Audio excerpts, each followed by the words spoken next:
Ladies and gentlemen, it gives me great pleasure to bring to you Twiztid. Season 1, Episode 16, Spin the Bottle. Man, fuck that shit, man. Fuck that, what? Man, what's up with this bitch, man? She better come suck my dick or something. Who's going next? I'm dying to see. Welcome, everyone, to episode 16 of the first season of the Juggalo Rewind podcast. Hey, we're one number away from a Juggalo lucky number. We are. Didn't think that. Dude, there's too many things going on at once. I'd like to apologize to everyone listening that this is going to be the longest, most nonsensical episode already. Even before the intro starts, I'm like, what number are we talking about? All right, well, you're hearing our guest in the studio.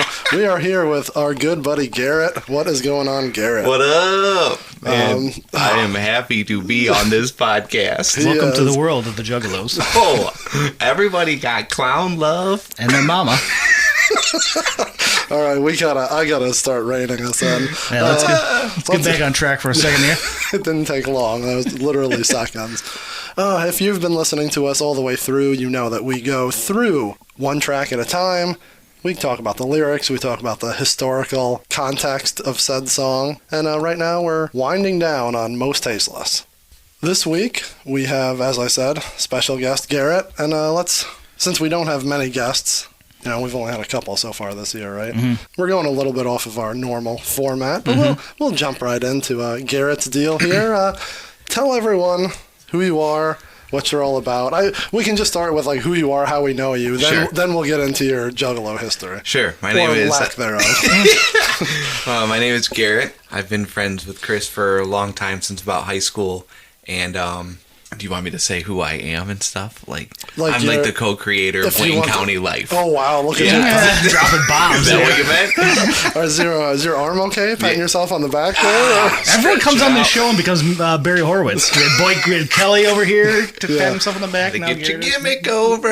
Everyone's like, "Oh, who are you?" And this is my resume. It's like, no, we just want to know your name, and where you live. I'm from Garden City. I'm 36 years old. No, just tell us that. And you'll just everything I'm famous for. The fuck.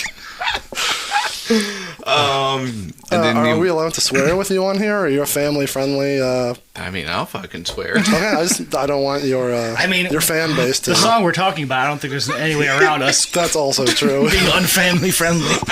Let's get fucking wicked out here, dude. Don't fucking say swear words.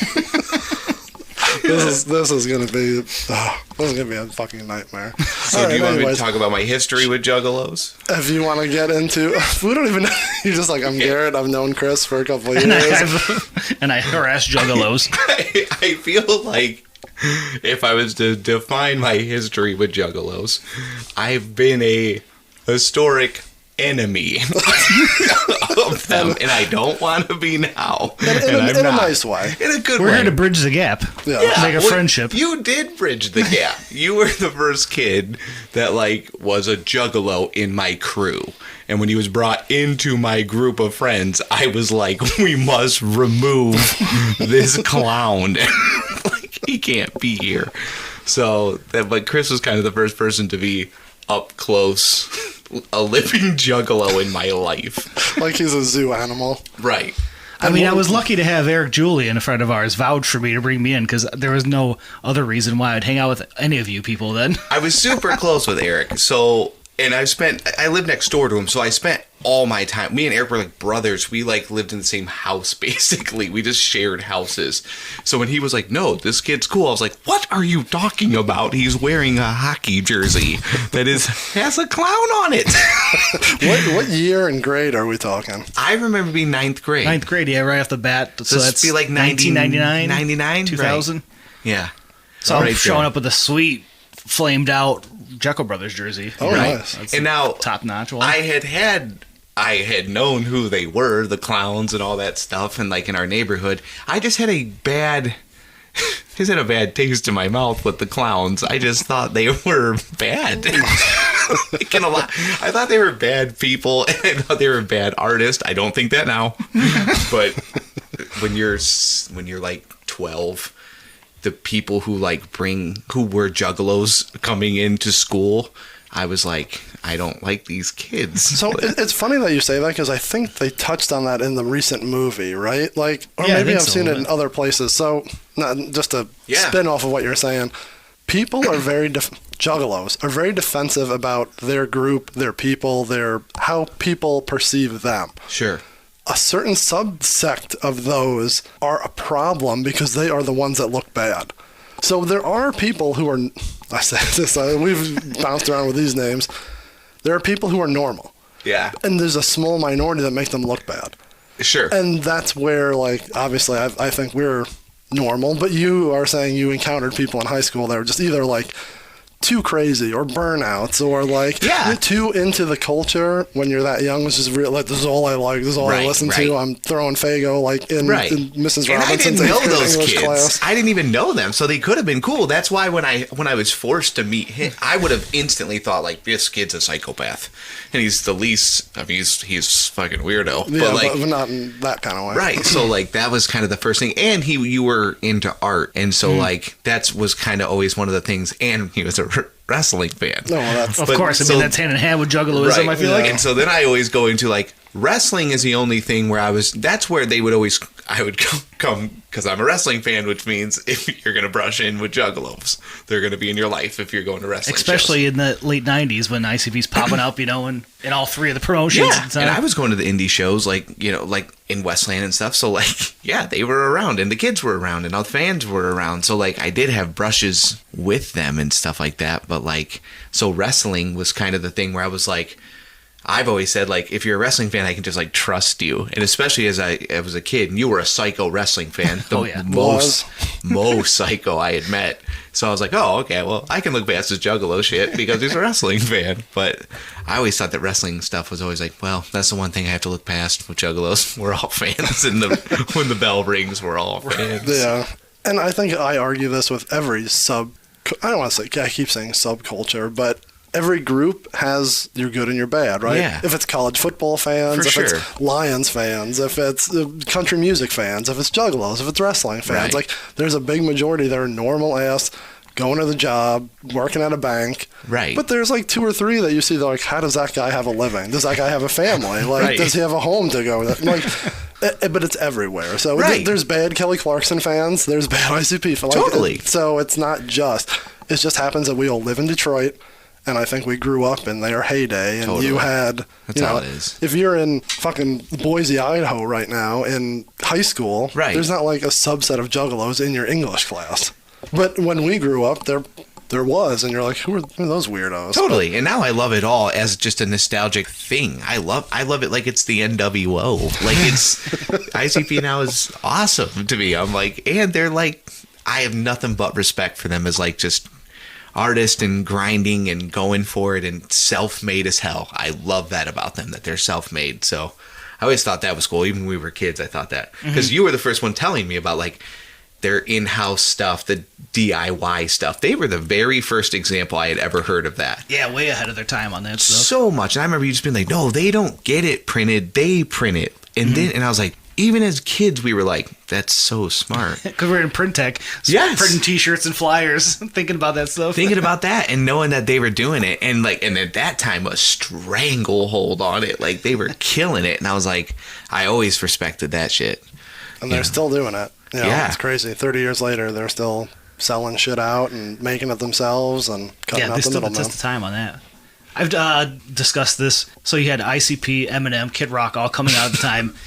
What a time. In the What a time 90s, to late be alive. 90s. His new song's great. Yeah, that's what made me think of it. Great and not a great one. Terrible 20 years later, here we are. The only ones who seem to get respect in pop Yeah, culture and in modern is ICP. Eminem's canceled, as they say. Everyone hates him. Kid Rock is just a fucking idiot lunatic Yeah. now. But ICP, everyone's like, man, I don't like their music, but I respect what they're doing. The Juggalo world is... Yeah, if you would have said that 20 years ago. That's like, the thing. I didn't want to be mean. I say all that stuff like I respect them, and then I just always want to say, I really wish I liked their music. Yeah, I wish I loved it. I just don't. I think a big thing is it had to click to you at a certain time. I mean, I've been sure people Have you talked about that? Like, what made it click for you? I think we did early on. We discussed like who we are and why, like our background of this. Yeah. But yeah, I think a big thing is like, we did this show is for sure on that nostalgia. Like you listen to these tracks and it's like, oh, it's one of my favorite songs ever. But like, you're not going to compare this to like Beatles and shit, you know. But you know, at the time, that's like In your all you own- listened to was this. And in its own bubble, it's got its own place. Yeah, and that's the thing. It's ours, and I bet you it very much feels like your guys's, and that's so sweet. Yeah, I was jealous as shit of it. I think it's when Nick. I saw Nick at like a bonfire and stuff. Our mutual friend Nick. And he was like, "Yeah, you should come to this show with us." And I was like, jealous that you guys were still gonna go. It's like having a second wrestling addiction or something. Like it's a whole different thing really that you can is. still go do and have fun. I don't have that. That'd be sweet. But you have wrestling. Yeah, I have the wrestling stuff, but you get to go. That is probably as fun as the wrestling stuff. oh yeah, And the merch, I would have been crazy about the merch just like when I first met you. Yeah. I mean, look where we're sitting in the studio. You're saying there's not merchandise of different types down here? Oh, well, yeah, this is his. We always say. We made this up during a Michigan game. We're recording in Chris's basement, and I always say It's that. the studio, come on. The studio. And I always say that Chris makes us live in his brain. He makes his basement his brain. he once dubbed it a demented Bennigan's with all the shit on the walls. Yeah. This is a Bennigan's if a kid designed it and that kid was allowed to watch whatever the fuck he wanted growing up. That's what there was no supervision going. Yeah, those kids that got to watch it when they were like 4 years old, that was what they dude. turned into. I seen Goodfellas way too young. Same, dude. I mean, I'm happy that I did because it's one of my favorite movies ever. My dad used to describe that movie as like, that movie's just about cool guys, dude. And I would be like, let's watch that cool guys movie, dude. Like, I remember this is way off topic where we are right now, but I remember watching movies as a kid and being like, I had to close my eyes during the sex scenes, but then I'm watching Joe Pesci get shot in the back of the head. Like, they didn't make me close my eyes for that. I'm like, that's exactly what used to happen. it made no sense too. whatsoever. I think my parents used to make me turn around when Lorraine in Back to the Future leaned over when like, and I'm like, I watch that now and I'm like, what? Although, except there was a rape scene like before that. But that part, The context is way worse. but yeah, that's funny. it's so funny how like parents think they're doing right. I guess they're trying. Obviously, everyone does, but Yeah. and stuff like that. It's like what. We're just all feral animals. My dad one time did before I saw Silence of the Lambs when I was in third grade. Before we saw next it, question. my dad described the movie. I know we're way off topic. He goes, yep, Silence of the Lambs. Oh, you got to see this movie. It's about this brilliant artist who they have caged up like a prisoner. And then I watched the movie. I'm like, are you fucking nuts? What were you watching, Dad? That's not what this movie is about. Crack me up. But yeah, so context and seeing people like judging them too harshly. Chris was the first dude. Oh, so going back to his basement. So his room was the first thing. Oh yeah. And so when I first went over Chris's for high school, and I was just like, okay, we're going over to this kid's house. What is this going to be? You know, and we go in his room, and I've never seen anything so psychotic in my life. Upstairs was his room, and you had Faygo racks from Kroger. No, it was from the abandoned gas station on War Road. I remember me and my cousin Aaron carried it down the street. Fucking Cody Badanoop over here. When you had those, I was like, this kid is crazy, dude. So I put all my media on. I had never met someone who loved it so, like, Juggalo shit. Because every kid we knew loved rap, and then maybe they were, like, into that Yeah, shit. you liked Riddlebox maybe or something like that, yeah. You were at the forefront. Oh, yeah. You were like, no, this is rap. And then, Trendsetter. yeah. We are Juggalo influencers. But you had good taste in music. And, like, so you always dug everything else with us. Right. And that's what always made us laugh is that you would be like, yeah, this is good. All right, I'm going with Pete, and we're going to go to this bowling alley and watch him rap or what the hell else would happen. I don't know. I But feel like we still get that. Oh, yeah, 100%. Yeah, like we could be talking about Taylor Swift or the Rolling Honestly. Stones or Kelly Clarkson or whatever, but then, 2 minutes later, it's like, oh, yeah, but you guys listen to fucking Blaze It at Home. And it's like, well, that's part of what makes us whatever. this is flowing nicely because I just wanted to bring up all the names, too, that we... the names in high school that Chris would rattle off, like Blaze, you dead homie, anybody killer. These names would just be like punchlines for all of us to use against him all the time. And just Against him. Blaze, ya dead homie is just the best rap name of all time. I'm Blaze, and I'm your dead. I'm your dead friend. It's like, what are you talking Thing is, we listen to it, about? we don't even like. Sometimes we'll take a step back and be like, "This is goddamn ridiculous. He's a dead body." But like we listen to like, "Nah, shit's." When then he'll reference being dead. And like, "Oh, that's a sweet line. Like, this is awesome." But like, you take a step back for a minute. You're like, "Dead body, ridiculous." I just like when he goes, "Oh, it's awesome." I still watch it. It's fire. Why? But like to go back, it's all gimmick, right? Like Yeah, we've it talked was about how wrestling, They yeah. all have their own thing. Right. Clowns, weed smoking zombies, dead body, native funk, bedlam. I call them bedlam. Right. Axe. But like wrestling, you grew up on the Big Boss Man and Nails and Right. Repo Man and Demolition. Like For sure. that's ridiculous too, right? Demolition was fucking the two baddest guys ever. They're Right. wearing S&M outfits. Like when you look back.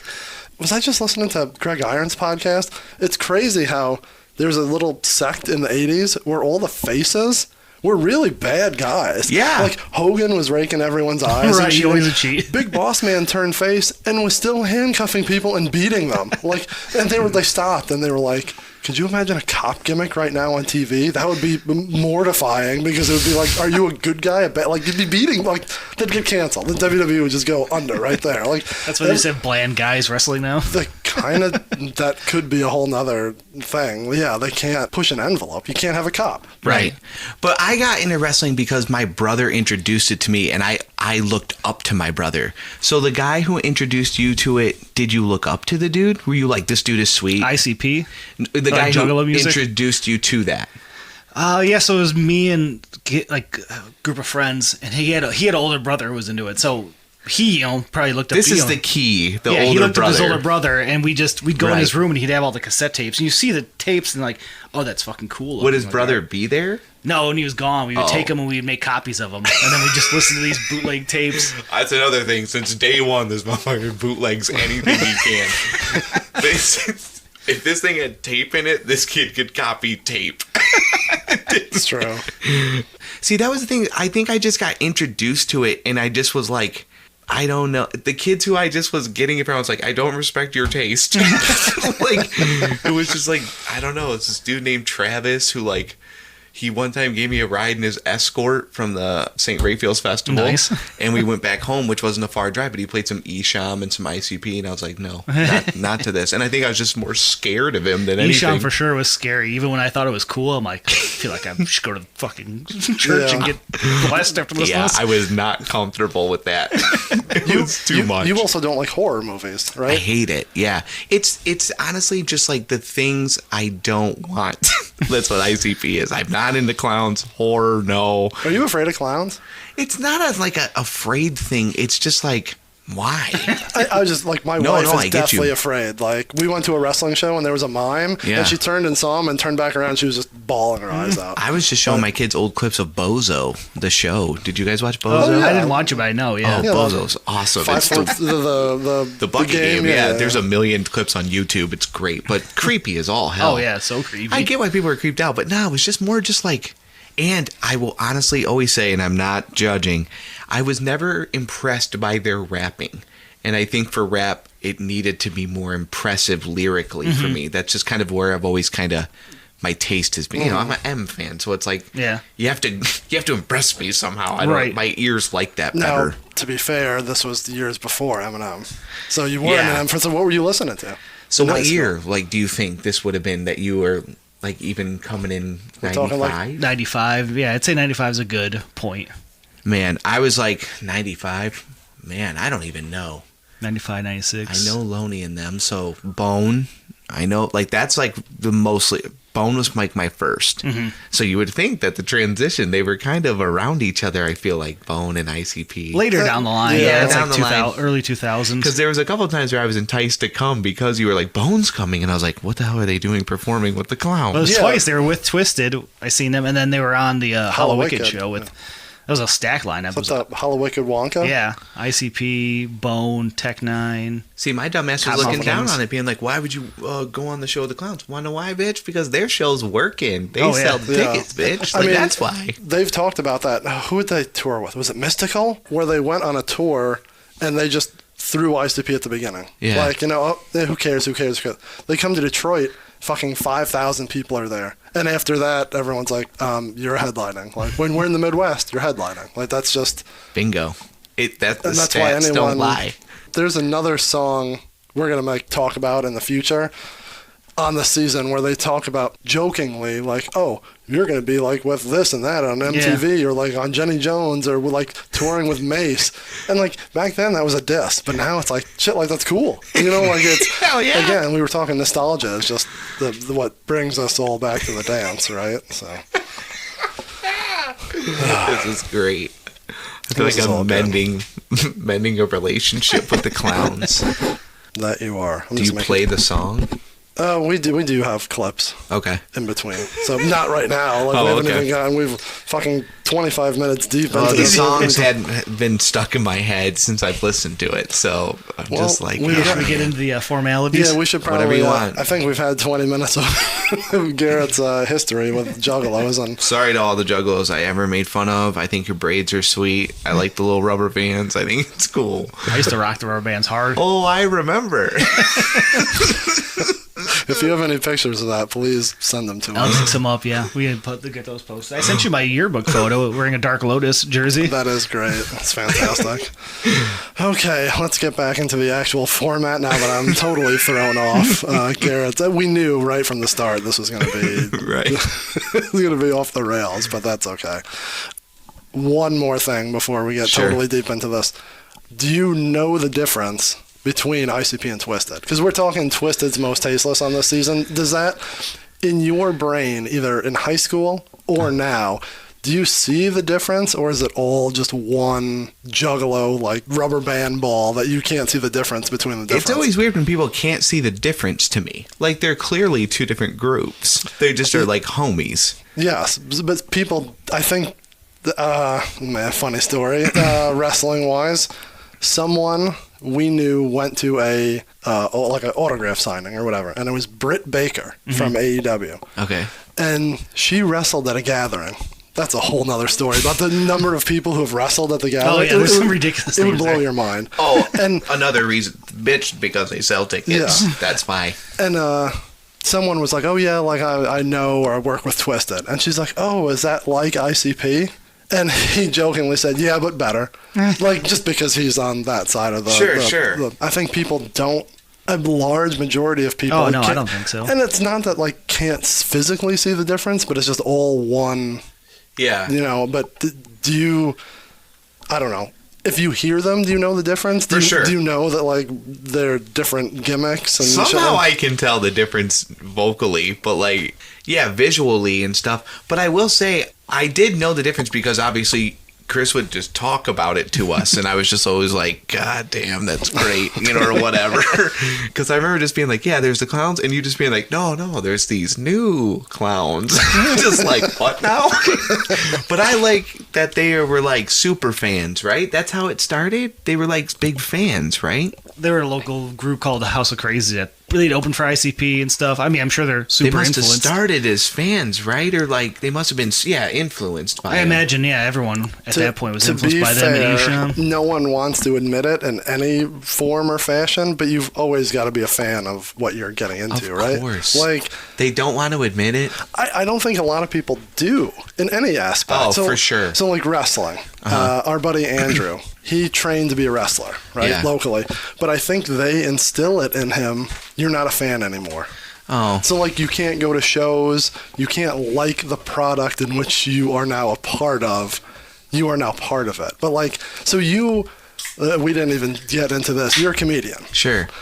You don't, like, in your head say, oh, I can't watch George Carlin, or I can't like Seinfeld anymore, right? Like, do you feel like you're so into the product that you're not allowed to like your own genre? I feel like definitely can like it, but it's hard to like enjoy it as a fan because you're just dissecting it instantly. That's another part of it. Right. To be fair, Andrew can't watch a match like we do, right? Because he'll like nitpick things, and that would bum me out. To not be able to, with wrestling, I mean, if like wrestling made me start to dissect it, I'm like, oh, I don't want to know the spots. I would never want to know why it works the way it does. How ironic. You do what you want to do and now you can't enjoy. Like, you can't enjoy The Office because, like, oh my God, Steve Carell has, like, phoned it in on this episode. Like, I'm not saying but... No, I know what you mean. There's times where, like, we're watching it and I will catch myself like, I would have said it like this, like, or something like that. It's hard to, like, that does, like, get in your head for sure. And I think my point was that they all came up at the same time. Yeah. And they must have been fans of each other, even as a friendly, but, like, do you want to admit that you're a fan of your peer? Were they doing clown gimmick as well? No, they were more horror movie, kind of, same style of music, but not, like, outward clown carnival stuff. Okay. But still, if you're local Detroit horrorcore, there's a whole bunch of people, and there still are, but it's just weird when you call each other, when you're a fan. I'm trying to think of a better example. It's hard to, like, because, like you said, they all kind of came up together. Imagine Esham was a little bit before everyone. So I don't know if Esham's kind of like the big bang of all that Detroit shit being like scary. And ICP made it more like clown carnival weird. Where Twiztid went in the fucking horror zombie. Yeah. We kept calling them stoner zombies on here. And ironically, ICP will admit that they were fans of Esham. But I don't think Twiztid, Blaze, anyone would admit that they were fans about Esham, really, of ICP. It's just, why? I think just because they were peers. So close. Can Obi Trice and D12 and Gordy say that they were fans of Eminem? That's very interesting. That's a good analogy. So M can say he's a fan of Dre because Dre is fucking... He's right. But like, I don't know. Does 50 say, oh yeah, I'm a fan of Eminem? They're fans of their work because now they're peers. Interesting way to put it. Okay. Obi's not like, I grew up listening to Eminem. He probably like saw him coming up. He's like, fuck that kid. And then he got bigger than him and he's like, oh, fuck. That's a good way to put it. Okay. All right. So it is like that. So, okay. So then why did they kind of adopt into... Oh, we've talked about this in...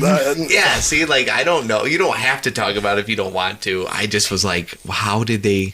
It's not like they won or something. I don't know if there was some sort of battle and like, if we win, you are the clowns with us. I think, like you said before, they went...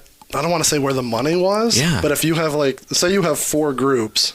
and they're all doing the same thing and beating their heads into the wall, and one breaks through, and you can... Yeah, for sure. It's not like a sellout move at all. It's a, hey, let's go in this direction. Happens in every scene, right? Like on bigger scales and smaller scales. I can only assume. One hits, and then every music label runs to Seattle and goes... Grab me any Nirvana fucking thing they have. But then some of those bands... We're good. Yeah. You know, so... Larry the Cable Guy can only sell 5,000 tickets, but he goes with every other shithead, Jeff Foxworthy and the guy with the dummy and all that, and they sell out arenas, and they're geniuses. It's true. I don't know, it's like a... What do you call it? Strength in numbers, maybe? It's true. Psychopath's weird, especially at that time, because it felt... Like there was labels and stuff, but it felt more like... Professional. They're like a team, like a football team. Like everyone was like parts working together at that time. It was very strange. Has there ever been just a giant documentary on them? Like Bill Simmons needs to get on ICP and just be like, let's make the tell all. There's got to be so much footage. Well, like home video shit. So they did their own shockumentary. What was that, 97, 98? Yeah. They just came out with that. The new one's pretty good. It's about the United States of Insanity, it's called, about them suing the government or the FBI for labeling Juggalos a gang. But they do a good, like, 20, 30-minute background of the group, and there's a lot of cool old footage and shit on there. It's definitely from an outsider's perspective, because it caught me, and I didn't realize it till the end. We're going way off topic here. They skewed it into ICP's thought, right? Like, their eyes. It's totally independent, but it's very pro-ICP. But everyone was like, and this is fast forwarding, everyone's like, how come ICP didn't promote this? And I'm like, oh, it's because it's not theirs, it's someone else's. But there's a section in there where they flip it, very documentary style, and make fun of themselves. And it's like, ooh, I wonder if Jay is sitting there watching this, and he's like, fuck. That was like 95% pro us, but then you just threw it in there that like we're not biased. Because long story short, they're talking about how their fans are just normal people. They're not like criminals, Right. they're not whatever. And then they would show clips of a juggalo being like, oh, we're family, this is great, we all get along. And then they'd show the fucking like the Manson people saying Right. the exact same thing. And then they would say a juggalo saying a yeah, quote. see, right and then, there. So like they were playing both sides, again, documentary style, but Right. it wasn't 100% from psychopathic. They twisted that a little bit, but it was funny. I laughed every time. Yeah. Because, like, we're not a gang. Like, we do this A, B, and C. And then they showed, like, gang footage from, like, Compton in the 90s. And the guy would say the exact same thing that a juggalo is saying now. And you're like, oh, well, Clearly, yeah, there's you they're hinting are at kind- something Yeah. for sure. Yeah, that's interesting. It's I don't know how we got on that. Jeez. We went on 18 fucking tangents here. We were just trying to get Garrett's perspective on if he knew Twiztid separately from the yeah. clowns. That's right. That's where we're at. yeah, I know the difference, and always kind of knew the difference through Chris and stuff like that, and just kind of like never really knew their music as much. But I did kind of find them to be, when Chris would play them, they were a bit more talented, I would say. We've talked about how they go towards the hip hop a little more. like- Yeah, and that would be more my flavor, honestly. And they could kind of go a little bit, and so a little bit. Oh, come on now. We've discussed A that little Madrox bit. skill set when it comes to just straight rapping is I'd have to hear a good clip. Maybe Yeah. maybe I'm not giving him props. There's something funny in this one where it comes up, and we'll hit that. So we're gonna have you back multiple times. Whenever so you don't. want. Yeah, we Sure. we can't. Yeah, I'll tell my Rock of Ages stories. Shout out Rock of Ages, baby. We made it, dog. By we made it, you mean they're still in business and you threw eggs It's my at ultimate kids? goal to have my own autograph signing there, and the line's so long that my fans get egged by fucking juggalos.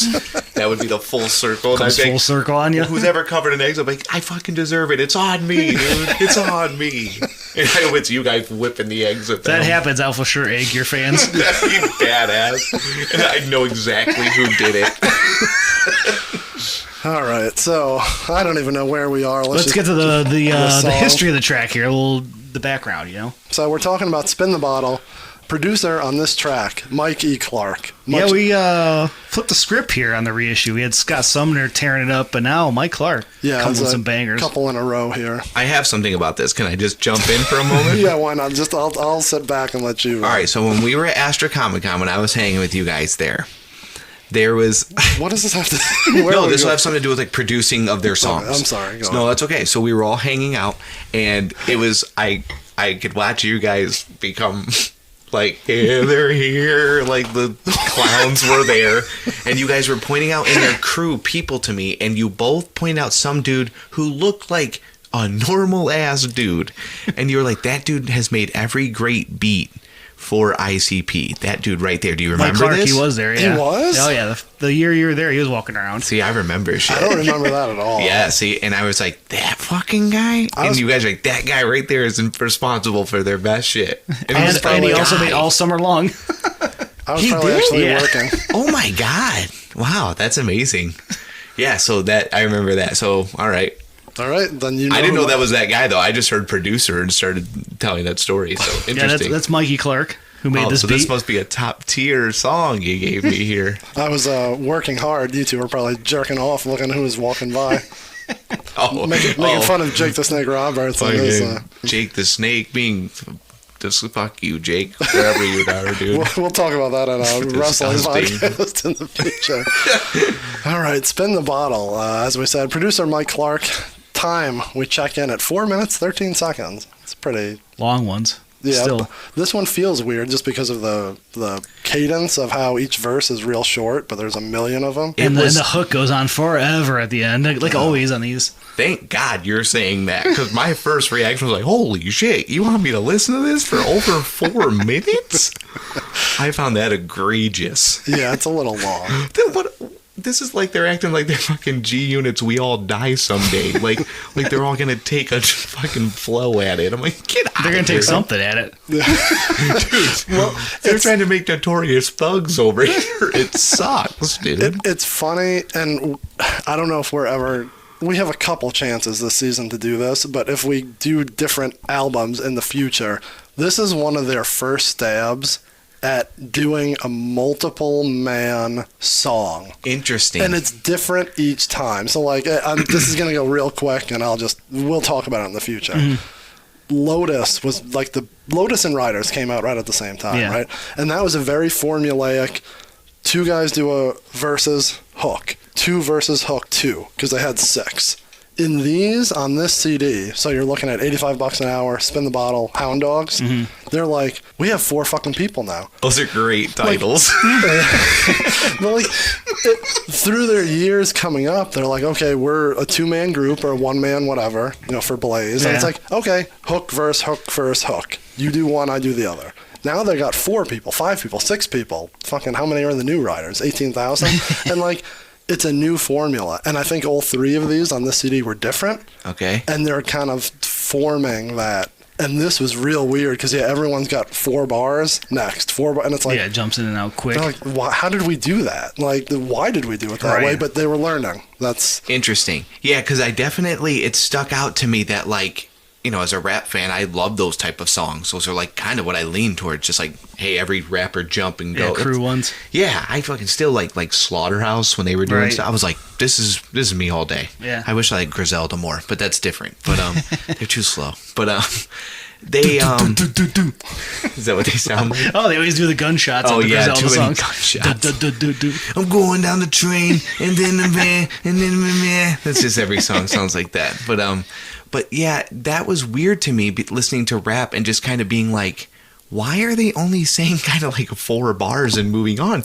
It's way too choppy. Yeah. I just lose track. And then we're 3 minutes into this. Yeah. Yeah, it was very weird choice. I agree, and I'm glad we talked about that right away because it gets better. In their history, I mean, this is 97, 98. Yeah. They figured it out. They all figured it out. They do it way better. But yeah, these couple on this CD, it's like they just must have looked at each other like, I don't know how to do this. Do you think they tried doing it like that for the Spin the Bottle like theme? Or it's just could be, but I'm saying, in and out? But $85 an hour was kind of weird too. Yeah. And so was Hound Dogs. True. That does. Do they all have 2? No, they all have 1. But it's like some are shorter than others. It's like it's weird. Yeah. I think it was just a learning process, and this one is. I don't want to say the worst of the 3, but definitely like the choppiest of the 3. When it came out, were you like, oh, I'm down with this album that it's on and whatever it is and this song, and was the fan base down with it too? Let's stop for a second. We're going totally backwards, but that's okay. This is stuff we can no. We can talk about this early. Sure. I'll let you steer. I wasn't sure. No, it's all good. I think at the time this was a banger. I think so, yeah. And now, to some people, I bet it still is. But we're like dissecting it, and like word for word, it's like, oh wow, that's weird. I may not like it as much as I thought I did, but if they played it live tomorrow, we'd all be like, you ain't shit. That's what I was gonna ask. We'd be doing the same shit. Would you be pumped if this was for sure? Yeah. I know you want my boy. He's also sexy. Take off all of your clothes. Come over here and get next to me.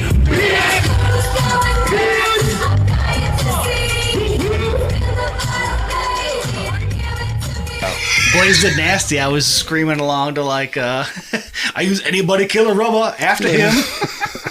I'm always blown away how much you guys can remember every lyric. And I'm real bad at that. But yeah, there's some people who know it like 100%. And it's weird, but I am like that with M too. Like I can just like know every verse. I don't know, because my brain just would listen to it 1,000 times. I'm still like that with him. But like, it's so stupid to say, but it's true. But he's like he is a fucking 1-man ICP. The beef squash now. No worries. Yeah, but there's still a scar, ain't there, clowns? That was the other thing, is me and Chris always used to talk about the beef between them. Yeah. And Chris would always be like, you don't see their side. You defend the clowns. I would listen to both, though. I think most people around here did. Although, I want it to be clear, he would listen to both and talk shit about one. It's true. He hated him. Mainly to you, though. But you would always kind of bring the light of M shit, and I'd be like, oh, yeah, that's a good point. Made me laugh. Okay. But so you guys thought it was a banger? I think it's a very popular song. It was at the time, I think. Yeah. Probably, like you said, because it's one of the first times they've all were together.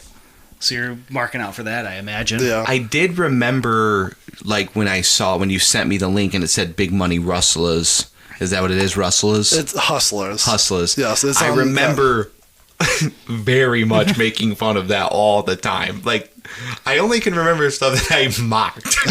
So whatever Chris would tell me, and Big Money Hustlers was one of the things that you would probably show us. Or, Oh yeah, we'd be hanging out at night drinking and Yeah. throw it on just to.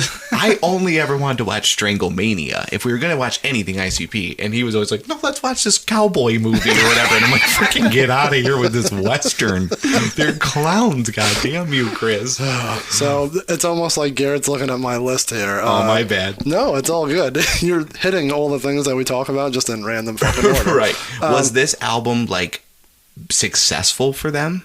I think Well, so. so we sent you the link for the Big Money Hustlers soundtrack. Yeah. Which this is on Mostasteless. So we're doing Mostasteless front to back, which we did the original version, and now this is the reissue. When they got signed to Island Records with ICP, these are the tracks that were added. Oh, I can't. Okay. But so on Spotify, they don't have the reissue on there. Gotcha. So it was on that soundtrack. So that's how you got that part. I see. Which So- we might as well get through that. Go through the. Yeah. So this song did find itself on the Big Money Hustlers soundtrack and on the Cryptic Collection's Valentine's Day edition. I mean, isn't that Not, What? you don't. I'll just turn off your mic for this one because you'll go off on a tangent. I can't wait. All of their I was gonna say love songs. Say all their, fucking songs. Yeah, all their sex songs they put on one CD into one very enormous cringy album. What's it called? Well, they always do Cryptic Collection, which is their best of, or it's like a oddities one, rare B-sides, rare tracks. So Okay. different This versions. was the Valentine's Day edition. With So they all just the love collected all songs. their fucking songs and put it on one mix CD. And it's not called. It's called a Cryptic Collection. Yes. That's it. Valentine's Day edition. Oh, that's not a good enough name. You think they'd have something? I think they did because they did a Valentine's show, so it was like a giveaway at the show. Yeah. I bet you they were so pissed when they saw Dick in a Box. They must have been like, fuck, how didn't we think of that song? That's such a fucking Juggalo song. Like a love song. I love that you call them a love song. Well, what did you want They me don't to know call it, love. Jesus? They don't know love. They have two songs. Oh, that's ICP. What I heard in this song has nothing about love in it today. This song is the outright opposite of love. You sound like my wife. Juggalos don't know love. You never Your know. wife seems like a great person, a well-adjusted human being. Where were we?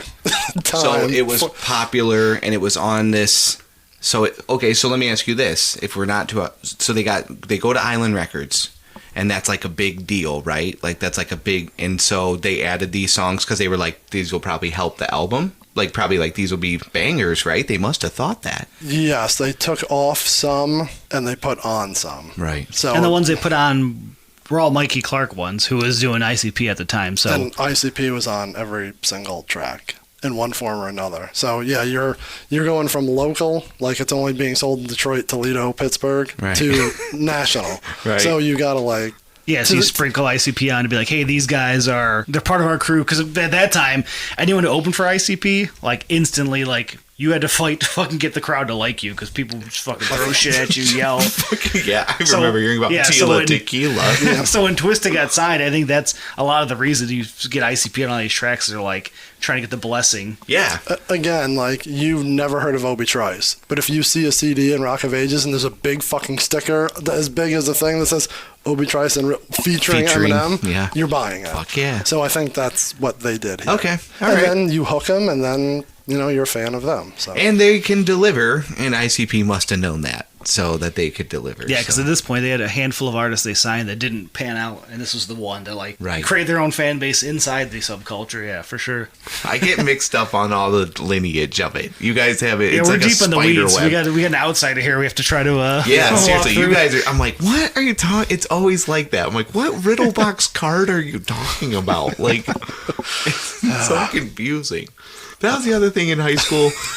We would always be like, Chris was in this constant quest of riddle box cards and shit, and waiting for one to come out, and then the Lotus comes out. And they're like, what the fuck are we we talking about? Just be a rapper. High school, we were waiting for the 6th to drop. That was the big thing. That's the right. 6th, the final You card. guys, every time we get drunk, his fucking child brain would go back to, God, when's it coming out? Or what the fuck is happening in his life? Well, now we're in the second deck, so we're waiting for We're almost done with the whole second deck yet. waiting for the new sex. What are we talking about? Well, we're talking about spin the bottle here. Let's get into it finally. Yeah. Oh my God. Only I love this 50 stuff. minutes deep, and we haven't My even touched bad. the song. Yeah. This is okay. You'll do some editing. We'll clean it up. No, probably not. We'll probably add more to it. I don't think we mentioned this. It's track number 5 on the reissue, so they threw it Right? You know, Yeah. pretty Early on early. there.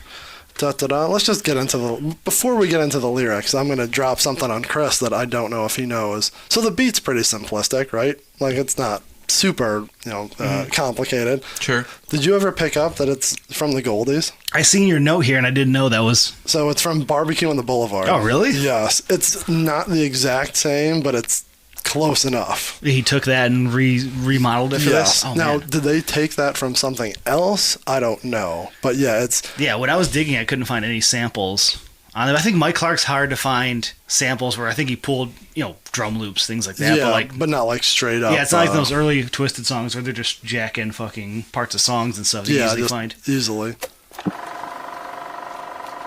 Well, it's a G-Funk, baby.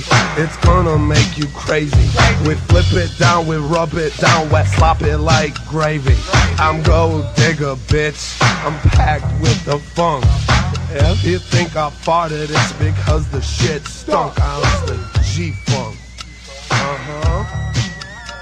The G-Funk. Yeah.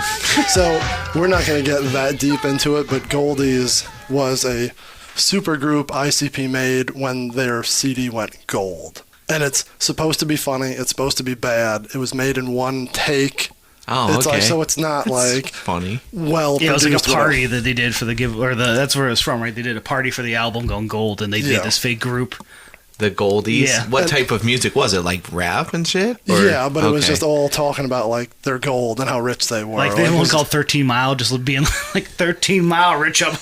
Yeah, so it's funny. It's supposed to be funny. Yeah. But yeah, no, it's terrible quality and like they screw up but it's funny fun. they pulled that beat from there. Yeah. Very interesting. If we ever go gold, if we get 500,000 subscribers, we'll have a Goldie's Party, yes. We'll have So a- rate, review, subscribe, get us there. We'll throw a Goldie's Party at the Token Lounge. me and Rex will do a whole Goldie's season. We'll be very He only happy wants to it do there because so. he lives close to it. He can wobble home. It's also true. Nothing wrong with that. Yeah. So let's just go through the lyrics. Let's What do you go. say? Do we have to share our lyric sheet here, or do you? Oh, maybe. All right. Hold so on. Yeah, here, you can. I can knock it out from this angle. So basically, we've talked about this in other tracks too. There's always a little bit of background filler, like it makes it sound like a party track. So there's back and forth banter like in the background. And Sure. It starts off with that, but nothing like I don't think anything like noteworthy until the very end, right? Yeah. So the banter.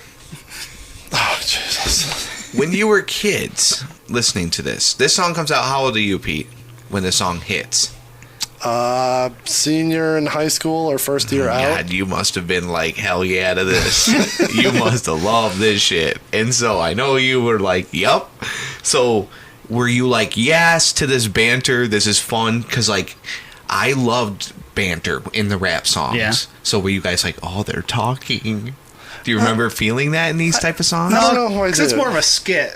Oh, okay. And it's, I don't know, it was just there. Like there was never, it's just leading up to the track kicking in. Because I always thought you guys always thought they were hilarious, which sometimes they are. Yeah. So I was wondering if you guys were always so pumped that like, oh shit, they're gonna say something funny or whatever. Because they were kind of giving you comedy and Oh, yeah. music. Yes, that's part of it. Stranglemania. For sure. So that's alone. I don't want to say. I was about to say they're comedic geniuses, but like they do have an element of entertainment. I will say I don't lie on comedy.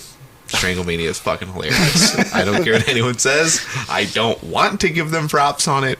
I laughed my ass off many nights at Stranglemania. The banter here in this song, I don't think is funny until the very end. That's when it like becomes a Juggalo canon Right. issue. But Right. we'll get into that later. Sure.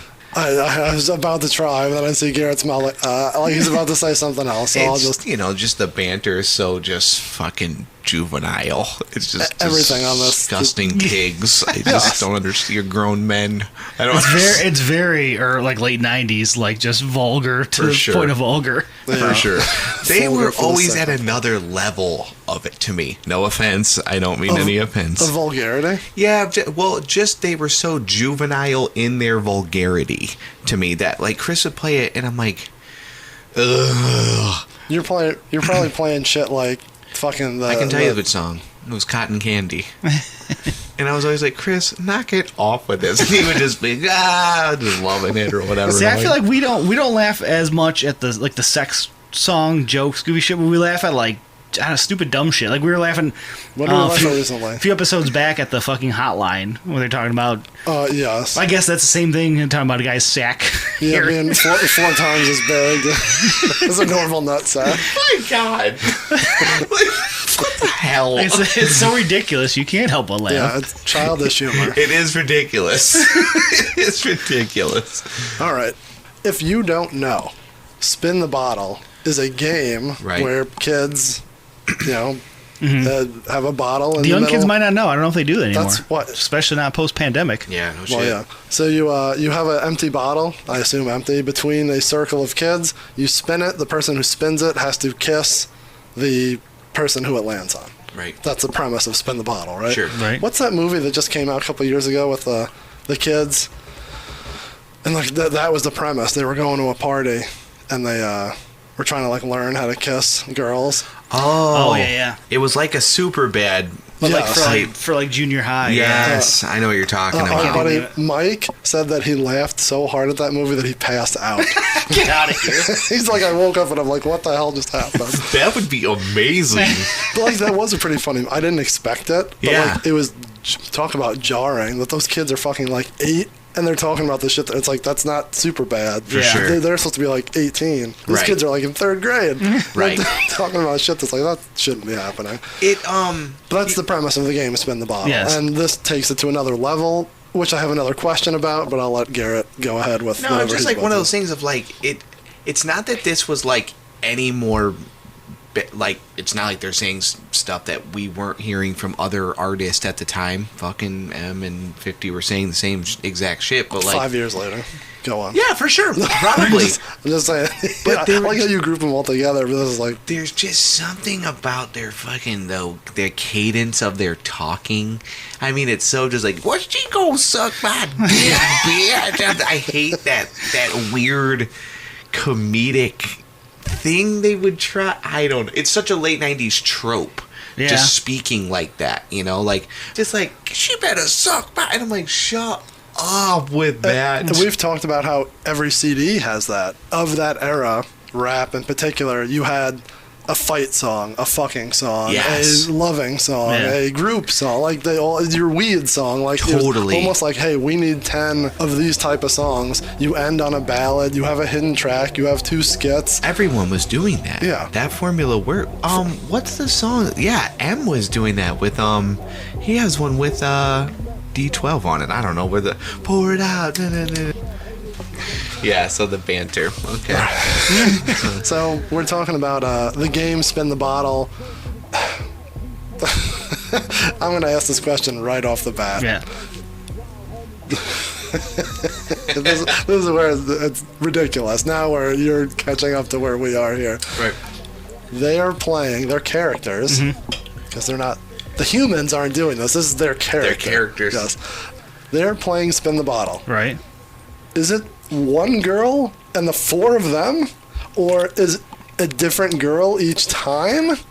I know they allude to it at the very end, but I'll escape that. Like when you're listening When I'm to listening? are you thinking like, man, this girl spins the bottle, it lands on Shaggy, she goes and fucks him, she comes back, she spins it again, it lands on Monoxide, she goes and fucks him, she comes back, or is it a line of girls that are just spinning the bottle? Yeah, I think I'm visualizing like a normal party. You have a handful of girls, and you have the psychopathic crew as well. They're all scattered together.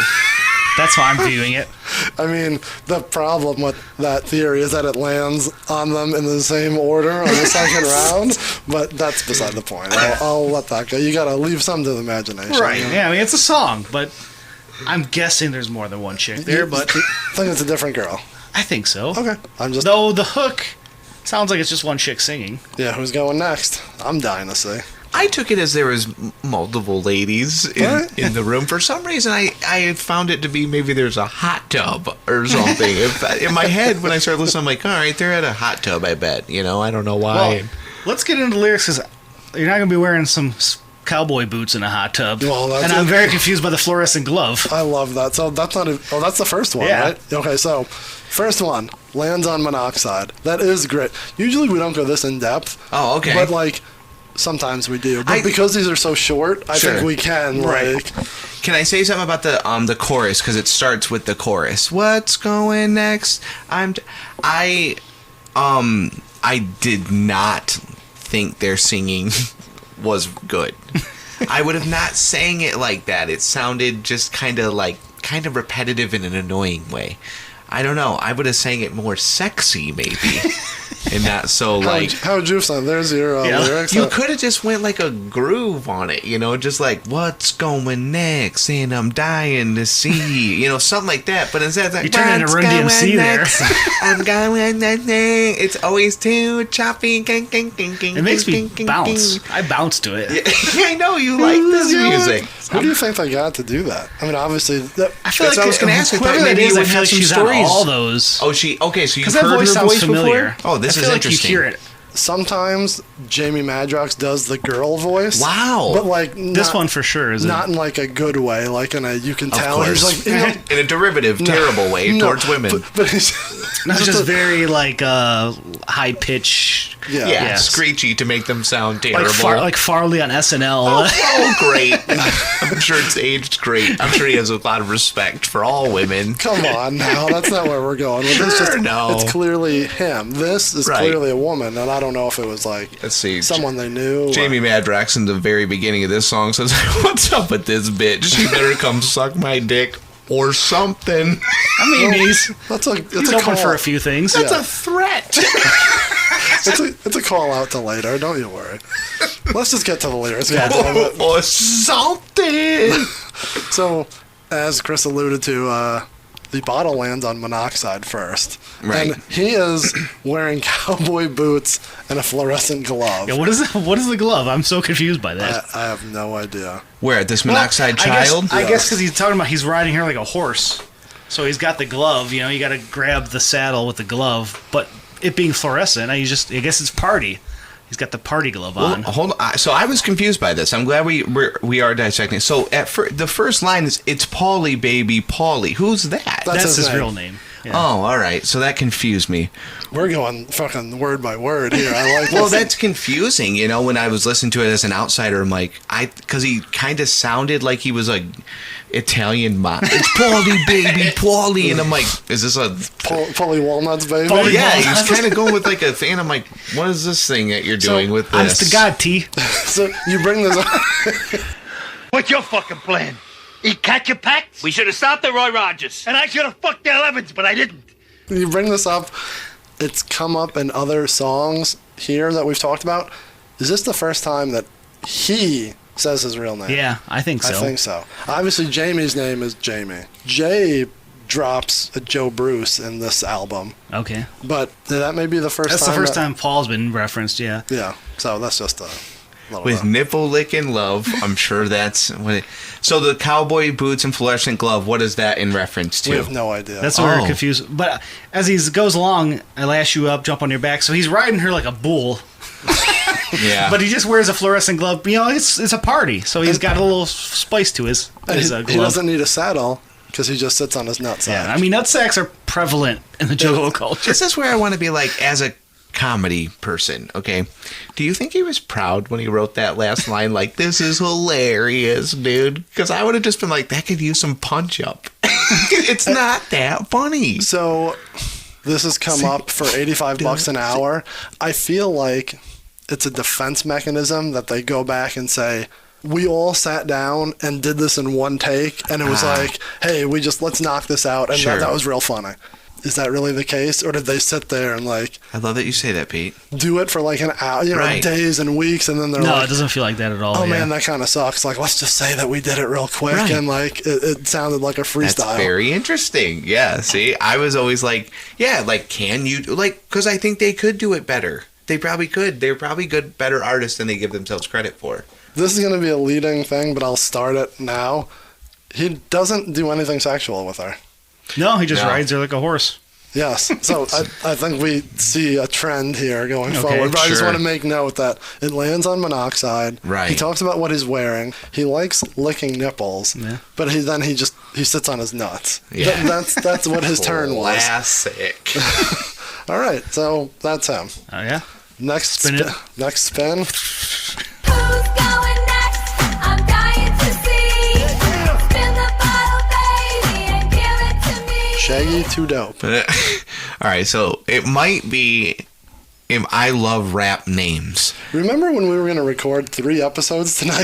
And then Garrett came over? No worries. We just got to knock out a Rock the Dead somewhere here. Make it a 3-parter. And then an hour and a half later, we're still talking about this. So Shaggy's name is hilarious. It's dated, obviously, but it's no more dated than Jay-Z or something. Like Shaggy Too Dope. Like, it's so terrible. But, like, I love rap names, and I always just, when we were growing up, I was like, this dude's name is Shaggy Too Dope. I just thought that was so hilarious. Like, It is funny that over time, it kind of changes. Like, he doesn't use... Sounds so fucking stupid. He doesn't use his full name. Like, I think for a while it was just Too Dope.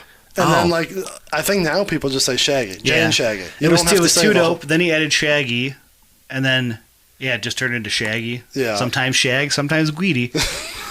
I was waiting for you to say that. I don't know. And whatever. sometimes Stretch Nuts. He's in this song. He calls himself Stretch Nuts, and he also did in He's a There's Southwest Strangler. so much fucking genitalia humor. There It's is. like, why? It's also very much... You brought him up, Randy Orton. Like, he's the apex predator. He's the legend killer. He's got 18 Everyone has different, the like, 100 names. So he's got like 18 names, but that's his, it's like when you watch the dog show and it's like a long ass name, Yeah. but we just call him Bill. But the dog's full name is like Sir William of, whatever. Right. And we call him Billy. So Shaggy lands on him, and again, there's It's stretched nuts. so he definitely talks about his balls again. Yeah. His sack is about to blow. 'Cause, I mean, he's, Yeah, everyone here is a lot built up in him. yes, that's a ongoing gimmick with all their Theme balls. here. If you skip right to the end, let's skip to the game and get down to humping. Like, which is also like, I don't know, not a childish way, but just a very strange. It's juvenile, Yeah. as I said before. So it lands on him, and he's like, "Well, I'm ready. Let's just get down to humping." Like he doesn't mince words. He doesn't talk about his glove. He's just like, "My balls are ready. Let's go." My balls are ready to explode. Let's just fuck. Yeah. It was always written with like the sexual maturity of a 12-year-old. You know what I mean? Like, they're still saying humping, and they're obsessed with dicks and sacks and balls and nuts. I mean, it's a fucking game. What do you want from them? Totally, dude. What? I'm dying to see. Well, like, it's just it's so much chicky chick, stop the fronting. Is that just, you think that means just that's another name for chick, like a girl? Yeah, I think he's saying, like, is he insinuating that she's not into it? And he's Yeah. like, hey, just like, Stop fronting. yeah, this is Which the game. Like, Right. you want to do it. Let's just get down to it. I feel like let's I'm skip the- all the games and we're just down to business. All right, are we going to the next verse? Yeah. All right. Shaggy didn't have much there. Who's going next? I'm dying to see. Spin the bottle, baby, and give it to me. Jamie Madrox. Oh, God. So his verse here, he does what Garrett hates Yeah. already, numerous things. He has all these like different voices. We'll call them different characters. Okay. You know about characters, Sure, right? sure. And he like crams a lot of them into here. You know what I mean? Like he Yeah. does like 3 different voices in 4 bars. And it's like, I get that you're trying to be funny and you're like putting over that I'm that guy. It's weird. You know what I mean? It makes the song as a whole it tells us like they're not being serious. They're just kind of fucking around. Do you think he was trying to be versatile, or you think he was just fucking around? No, it comes across fucking around. It does. Yeah. Okay. On this one, yes. On these 4 bars, I think he's just fucking around and being funny. Maybe he saw what everyone else was doing. This is always in my head. We talked about this on $85 an hour. Maybe he saw what everyone else was doing, and he's like, I got to change it up. Like, I got to be different. Or else everyone's just going to get lumped into, we're all just saying the same shit in 4 lines. Like, Sure. I have 4 lines. I have 2 minutes on TV. I got to make it. So when this is coming out, Twiztid is trying to make a name for themselves within the whole culture, like in the genre, like with all the juggalos. They're trying to like be accepted at this moment. I'd say, Yeah, so with this album right here, with this is one of the songs from that project. This is the reissue. The reissue, Yeah, okay. So the album already came out. This is the national Was it accepted? version. It took time, but it was. Okay. And then when the national came out, did that kind of mean, oh, this is going to hit? Like, this is a hit? It's weird, right? Yeah, I think so. I think it was a slow build because once Freak Show came out, they were playing like Royal Oak Music Theater, which is a pretty big jump. Yeah. For your second album. Yeah, for the Rock the Dead tour and all that, they were playing like Frankie's in Toledo and like the 500 club. And people went. I mean, they still did shows or whatever, had a good time, but yeah, they got a little bigger after this. So this was part of this is still wrestling. This is still their vignette. Like, they're still leading up to. Oh, that's a good way to put it. We haven't talked about it in this song because this one wasn't anywhere. There were multiple like samplers. Like ICP put out a sampler with one of their new songs, like to hype their new CD. One of the songs from this album was on it. I see. So they're like, hey, you're checking us out. Here's our boys. Gotcha. They would hand them out at concerts. They'd put them everywhere. Like they would. This is getting way ahead of ourselves, but this is part of ICP's problem now with Twiztid is that they don't think Twiztid respects that ICP brought them up.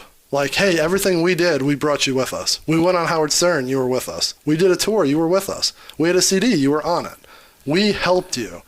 And now I don't think that you are respectful of that. Do you agree? Unless you don't want to talk about it on your Juggalo podcast so you don't get heat. I don't know. I see their point, but I think that's very small. I don't want to say small-minded, but it's one part of it. Like, how long can you hold that over someone? Totally. Or like, how much can you keep someone under your thumb before they want to do something different? Yeah, they clearly reached their own level. Of course. You held the door open for them, but they certainly got in the party and stayed. And you didn't do it for their well-being. Right. Oh, buy Twiztid CD. That's right. I'm making 50% Exactly. of it. You were trying to make money. It's business. Yeah. So it's not the music friendship. It's the music business. Right. So I get what they say, but to answer your question, yes, ICP piggybacked Twiztid on everything they did to make them big. Because why wouldn't you? Yeah. Why wouldn't Eminem put himself on D12 CD? Absolutely. Because who would have fucking bought that in Des Moines, Iowa? Yeah. If it was just those 5 guys. 100%. So, yes. This, I hated the line just because it sounded corny as fuck. There's only 4 of them, so you probably hate them all. The one, it just stuck with me because I was like, God, you fucking, I know you want my body, fat kids are so sexy. And he says it like that or something. It's like, that's stupid. So I kind of like it. I know you do. I think this, like we kind of have alluded to here and before, they're still cementing their gimmicks. To you who just picked up this CD, and not you in particular, right? You bought the CD and you don't know who's from who on the songs. Now you're picking up their gimmicks. So Monoxide is like the chain smoker, right? Jamie's the fat kid, and this is a prevalent thing throughout the Juggalo canon, if you will. Okay. That fat kids are. It's okay to be overweight. He's the one that's lost weight and gained weight, right? Well, you guys always mention one of them. Both. Yeah, Jay has done the same thing. Oh, okay. So has Blaze. Yeah, like you said, that was his gimmick though for a while. Was the fat kid thing. I really hope you're saying that they were like, this was kind of like them cementing their gimmick because it really sucks that they say, it's me, Jamie Madrox. Like, to start a rap with just like, it's me and I'm in the house. Like, it's just like, why would you start with your name? You literally, like, imagine Eminem's like, it's me, Eminem, and I'm here to stay. Like, the fuck? But all four of them did it. They do. Yeah. So it must have been... If you just picked up the CD and you didn't know who was who. Totally, right? It's funny that when I pick up, like, I can't even think of, like, a good example now, a rap CD with a group. And I'm like, how in the hell am I going to figure out who's who? But you do. And you don't know when. Some I don't, though. Sometimes just I'm like, I don't know who the hell was rapping what part on those. But, like, if I listen to, like, Slaughterhouse for the first time or even, like, Random Acts, I'd be like, who that? That's a good song. I haven't listened to that in a long time. Like, who are these guys? How am I going to remember from song to song which one is which? But you do, so I think that's how you do it. You have to cement It's it. not a very creative way to do it, but it is a way. I'm just gonna... You could be creative in the way you rap it, but that's fine. Yeah. You only have 4 bars here. You gotta... That's true. That's true. Hey, no, I'm just critiquing 20 years. It's easy to do it. It's so long ago, it's Hindsight's stupid. 20/20. Yeah. So yeah, he definitely, like we said, has fucking 3 different voices in that song. I never picked up until this what that first line was. Yeah, I did not know that's what he says. I guess I didn't pick up on it. I don't know. It just didn't come out. It's because I'm trying to think in my head. Me, Jamie, man, the pillow is sweet. That's what. Yeah, I can never. Yeah, I didn't know that's what he said till I read the lyrics. But definitely now we're going back to what they actually did. What did he actually do? He just says, take off your clothes and come next to me. Just stand next to him? Yes. He's insinuating that he enjoys going down on the ladies. But then he just says, well, you know, I'm good at it, which is another gimmick, which is real weird. He talks about that in a lot of songs. I'm good at this, but just take off your clothes and come next to me. Maybe he just knows I have the aura. What does Kramer call it? The aura? Kramer has the I can't think of the Essence? name of it. Yeah, Kramer says he had something that the women just can't find. I don't know. All right. Jamie just knows once you're naked next to me, it's over. This is what he would say in 1999 to me too, in his room, and I go, I don't know, dude. I don't know, man. Who's going next? I'm dying to see. Spin the bottle, baby, and give it to me. Next up, Violent J, baby. He's the Wizard of the Streets. Finally lands on him. I like his. Violent J, baby. I like that part. Yeah. And let's just skip right ahead that he's not doing anything to her. He's wearing her panties.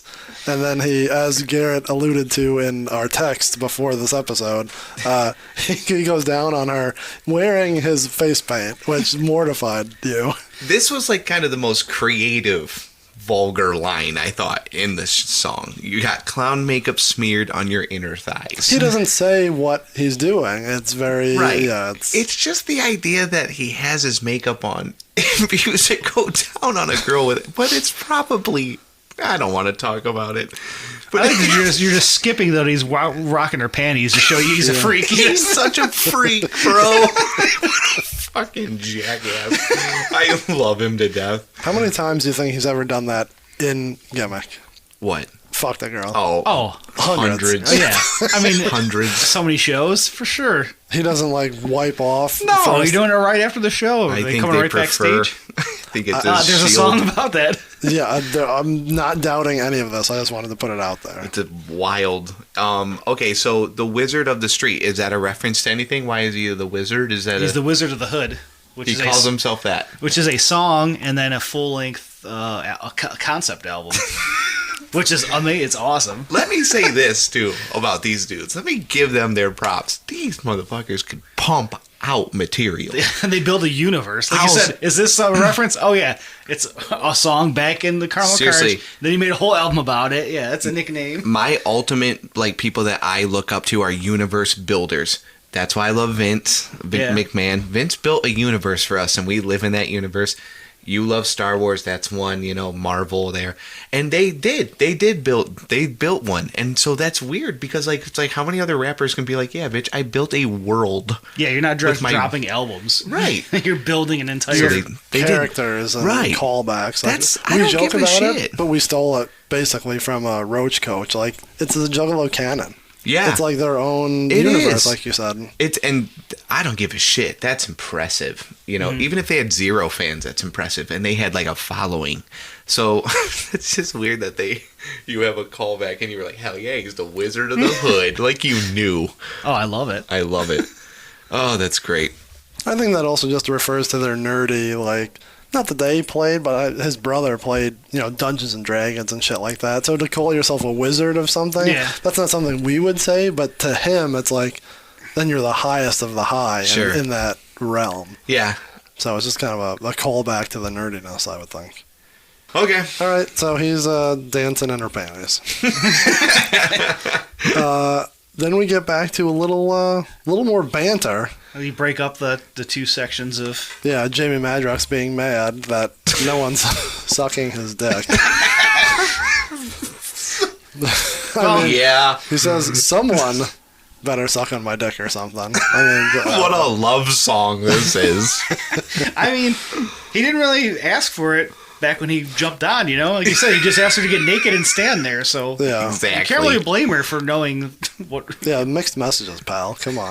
He just feels lonely. That's all this is. He just wanted to cuddle, and now he... Look, we've all been at a party. We've all been Jamie Madrox once in our lives. We've been to a party. Your boys are fucking around. Fucking around, but you. You're in a hot tub, maybe. I don't know, dude. But, I mean, There's a hot tub at this party. But that's funny. Like, this is relatable.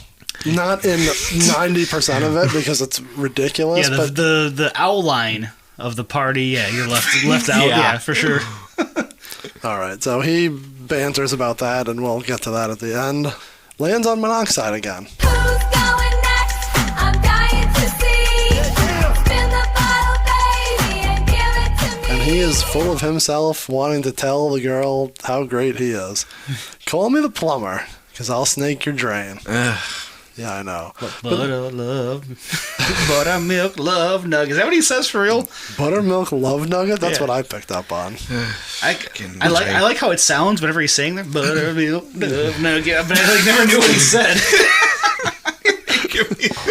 But again, it cuts off in like a funny, quote unquote way. Not a real funny way, but like that line says nothing.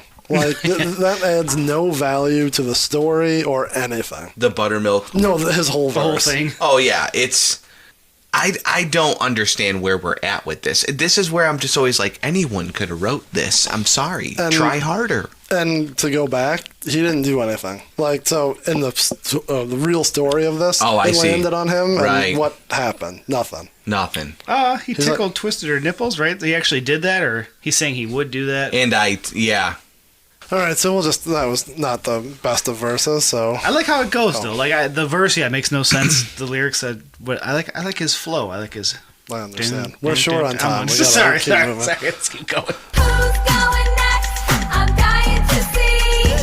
Spin the bottle, baby, and give it to me. Next up, it lands on Shaggy 2 Dope again, and what does he say? It lands on him number 2. He realizes it. Oh, I was waiting for this. Do you have any questions about this verse? Let me see. I'll let Chris field this one, because I know... Needin'? Is that what we're stuck on? I didn't understand it. I don't... He already hit one Neddin? Neddin? Is that what he says in it? Yeah. I already hit one Neddin? I don't know what that means. Now he's going for her friend? A Neddin is a vagina. Why? What is that from?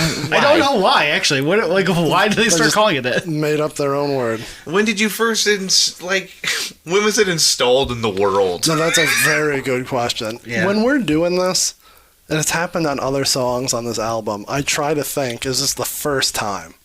Is this and I know it's not. I'm just throwing this out there. First time they referenced the word juggalo. First time they referenced that. First time they've referenced all this stuff, and how did you pick up on it? Like, just context clues? Like, hey, I figured that out? Mm-hmm. But yeah, they don't explain it. And is this the first... It's a word that, like, clicked and you instantly know that's what they're saying. But yeah, when you first, like, where did you first hear it, and when did you first, like, the Ned and Game? That was on Jekyll Brothers? That was on Malenko. Oh, right, Jesus. So that's that way might have been the this. first. But they didn't explain it in that song. No, you just kind of pick up they on it. They didn't even say it. That's the name of the fucking It's the name of the song, but they don't say it in the song. I love any kind of song where you're like, oh, that's the title, and they don't mention it at all. And Yeah. You're like, how'd you name that movie when you didn't reference, that at all? Yeah, I know what you mean. So yes, that is where he's going there. And much like Ric Flair, no hair, no flair. No hair, no Oh, shags. fucking man. Now he's done with her. He wants to be with her friend, which is kind of interesting. And again, Shaggy, he's very open to any. He'll fuck any woman, any size, shape. I think that's cool of him. Yeah, he's very inclusive when it comes to fucking. We've learned that a few times. He's from just him. down to connect with. He's at a party. He's having a lot of fun. Now, Madrox, dude, he's not. He just wants a rider like a horse. Right, but he's Twisted on his nipples. fucking nutsack, dude. On his nads. These guys probably love the word nads. was about to There's say, no doubt, It's dude. never come up, but you just busted out a nice 80s reference there. No doubt these guys love that. All right. Yeah, that's cool of him. It's like, hey, I'm just down to hang with anybody here. We had a friend like that in high school. We just Had a lot of friends like that, bud. Anyways, spinning the bottle. All right, bottle spins. Who's up next? Who's going next? I'm dying to see. Spin the bottle, baby, and give it to me. Jamie Madrox. All right. Going back to earlier where you asked a million questions, but Right. I think he may have, again, sat down and saw what everyone was doing. Okay. And he, in his head, whether it's planned or not, said, I'm a good rapper. I'm going to double up and do this twice as fast and show everyone sweet. my chops. Okay. Because this is all like, and I'm not trying to sing it like them, but Shaggy, it's like spin number 2, Yeah, and they're my all hitting chances that. looking good like Yeah. that. Jamie goes with a bang bang bang, and I ain't tripping. Sure, Like sure. he doubles it up. So if you're listening, you're like, fuck, like this guy's got the chops. Sure. So also you can notice he fucking literally doubles up because he has twice as many lyrics. He throws in like the little voice at the end. Yeah, at the end. But like, I think that's him saying, "Fucking, I'm the man. It's my CD. Fuck this. Like I'm gonna show them that what I can do." He drops the Ned line, and he goes, the most You want to hear me use the word Ned and bitches? Watch me rap. My God. But There's so much talk about nuts in this song. There's a lot of nuts popping up in this one. There's nuts on every track they ever made. They love nuts, dude. So it's just it's very sophomoric humor. it's sophomoric. It needs a stronger word. But you're right. I remember this part being like, okay, this feels like rap a little bit. Rap Feels that like- maybe if I gave it a year, I might be just as good at. Maybe you could too, Pete. Don't Feels think like you rap couldn't. a little bit. That should be the subtitle of the episode. Sounds like rap a little bit. Yeah, but I ever met them, I'm like, hey, dude, I think you sound like rap a little bit. You sound like it a little bit. Yeah, but no, that did feel faster, I will say. And yeah, he's been so good at this that she's so ready that he has to change up his style. And He is confident, and Yes. that does get over at a party. You know, he's just like, yeah, I'm out here, and I'm rapping good, and I'm with my boys, and it is fun. It's definitely fun. And I'm about to leave a stain on your parents' bed sheets. Second song, second song that Jamie Madrox has left his DNA seed. on someone's pillows or blankets. Yeah, it just ends on such a abrupt, tasteless act for me. I'm just like, God, why, dude? All right, then bottle spins once again. And this is probably 3 minutes into the song right here where I'm like, dude, how many times are we going to go for this? Well, spin. Everyone gets 2 spins, Everyone right? gets 2 spins. And it just happens to land on everyone in the same order. Oh, God. I love it. Who's going next? I'm dying to see. Spin the bottle, baby, and give it to Lands on Jay, and he says, "It's me again, Jay." So he notices that maybe this girl's been through the ringer a little bit, whether it's with the same Yeah, you 4 asked us guys. to start it off, and I think maybe you're right. That's just the one. That's It's possible, or he just landed on a girl and he's like, "Oh, fuck the one everyone you." knows. Yeah. Oh man, you're the 8th one. I'm out of here. But he still needs to get his stuff done. So She he, should have landed on Shags, because Shags would have banged her either way. yeah. This is, yeah. And Jay's just like, well, I guess I'll just go for the booty hole. And look, I'm not judging any sort of, this is a party, and if everyone's a consenting adult here, Yeah. great, sure. I mean, if you're in this game, I imagine you're consenting to whatever's going on. I'm sure it was definitely discussed with everybody before they all hung Everyone out. They're knew like, what was there happening. will be like stuff here, fat kids and nuts and stuff, but like, it's the phrasing. Again, I'm going back to the artist part. Just saying booty hole. It's so stupid, dude. That's so good. It's so good. It's so good. And Because so, he's not just saying he's gonna, have sex with her booty hole. He's gonna holla at her booty hole. the word holla is good, dude. Well, he's saying that he's saying he is going to propose the idea of To that. her booty hole. Yes. He's like, I'm not saying I'm doing it. I'm saying I'm going to proposition you That's for good, yeah. such an act. He wants to make sure that she's consenting. Yeah, Right. obviously. Okay, so then it goes into like, this is banter, right? Yeah, so it goes. Let me look at my thing. At this point, I think it's hook and the banter like overlapping, so you Yes. can kind of hear it in the background. Right, This because he's actually- screaming this part. Yes, you can hear it, but this is like well written out. So it's basically Jamie Madrox again continuing his like, "Hey, I'm not getting any. What's going on? Like And- you're doing this to this person and this to this person. I can't get anything done." And then the part comes out like, "It would just touch my butt." Like that's all the last part is. It's like, I'm gonna pull my butt out. Just touch my butt. And I think that has lasted the test of time. Who's going next? Girl, you better touch my ass. I feel Definitely, like after that happened, everyone was like making that reference. yeah. So I was going to ask that. So we talk about in every song what from here Yes. has lasted the test of time. Interesting, okay. I think of all of this, that has lasted the test of That's time. what stuck out to me. The touch my butt joke. Yeah. If you went to a Twiztid show and went in line and dodged the raw eggs that you were throwing at people, I bet if you said like, "Hey, come here and touch my butt," people would laugh if they knew this reference. Totally. But I don't they- know anymore though. Like, still to this day, That's the problem. Yeah, So we've talked about that. That in because the, we're so fucking old. yeah, in the heyday, quote unquote, maybe, but people now may not know the CD as well.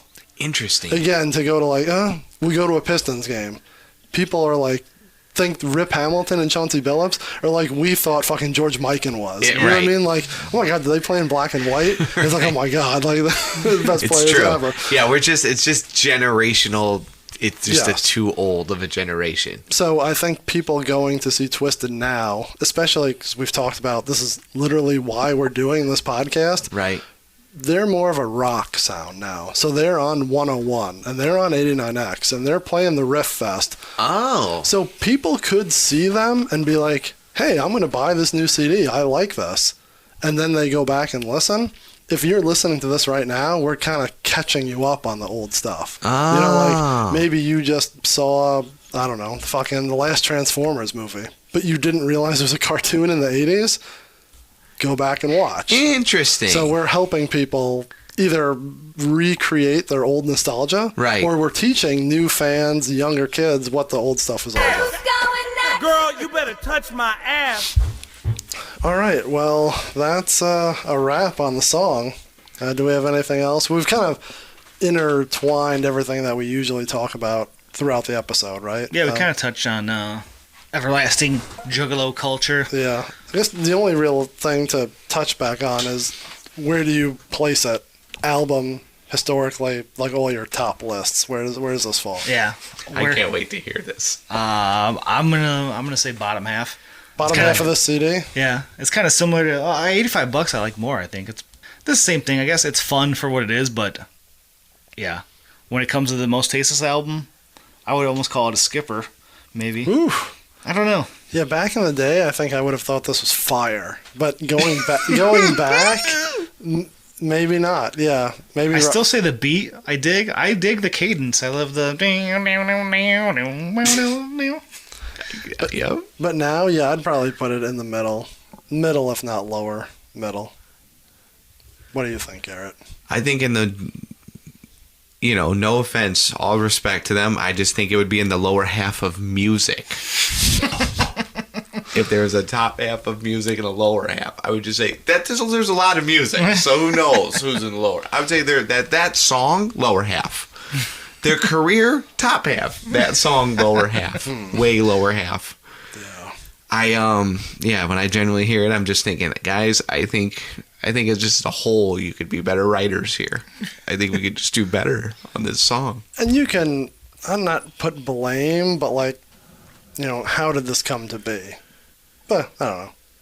Hindsight's 2020. I but imagine you're trying to get a group one and just came up with the concept like they're tossing around ideas like, oh, what about like the old parties we'd spin the bottle, and that's how you're gonna jump from one person to the next. Yeah, and I have no idea in the context that they were making this album and how this What could have they been rushed, needed, and they were like, yeah. "Fuck you, we didn't have time or didn't care. Like we didn't even know it would make the album." I get it.